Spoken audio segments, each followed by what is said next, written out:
कोल्हापूर जिल्ह्यातील विशाळगडावरील अतिक्रमणाचा मुद्दा आता चांगलाच पेटलेला आहे। विशाळगडावर स्थानिक नागरिकांना मारहाण केल्याचा आरोप आता स्थानिक नागरिक करतायत, तर काही घरांवर दगडफेक केल्याचा सुद्धा त्यांनी आरोप केलेला आहे। आंदोलनाच्या पार्श्वभूमीवर विशाळगड परिसरामध्ये जमावबंदीचे आदेश देण्यात आले, त्यामुळे सध्या विशाळगड परिसरामध्ये तणावाचं वातावरण निर्माण झालेलं आहे। अधिकचे अपडेट घेऊयात आमचे प्रतिनिधी रणजित माजगावकर यांच्याकडून। रणजित, आता विशाळगडावर अतिक्रमणाचा मुद्दा चांगलाच पेटलाय, त्यात स्थानिकांनी आता दगडफेक झाल्याचा आरोप सुद्धा केलेला आहे। काय सध्याचे अपडेट? आज संभाजीराजे यांनी चलो विशाळगड हा नारा दिलाय, त्यामुळे हजारो शिवभक्त या ठिकाणी पोहोचण्यासाठी निघालेले आहेत। मात्र काही संघटना सुद्धा त्या ठिकाणी पोहोचलेले आहेत।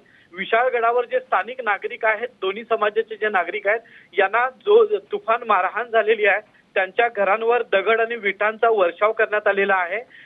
अशा पद्धतीचे व्हिडिओज व्हायरल झालेले आहेत, फोटो व्हायरल झालेले आहेत आणि त्यांच्याकडून आरोप करण्यात येतोय की काही तासांपूर्वीच ही मारहाण काही लोकांनी येऊन वरती केलेली आहे।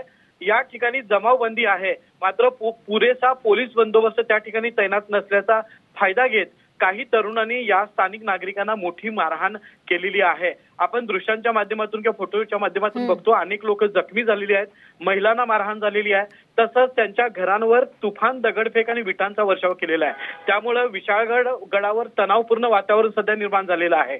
काही वेळातच संभाजीराजे हजारो शिवभक्तांच्या सोबत विशाळगडाच्या पायथ्याशी पोहोचणार आहेत, मात्र त्याच्या पूर्वीच हा प्रकार झाल्यामुळे पोलीस अलर्ट झालेले आहेत आणि कदाचित काही लोकांना धरपकड करण्याची सुद्धा शक्यता या ठिकाणी निर्माण झालेली आहे। रणजित, आपला मुद्दा लक्षात आलेला, धन्यवाद आपण दिलेल्या संपूर्ण अपडेट बद्दल। तर अतिक्रमणाचा मुद्दा पेटलेला आहे आणि आता जमावबंदीचे आदेश पोलिसांनी विशाळगड परिसरात दिलेले आहेत।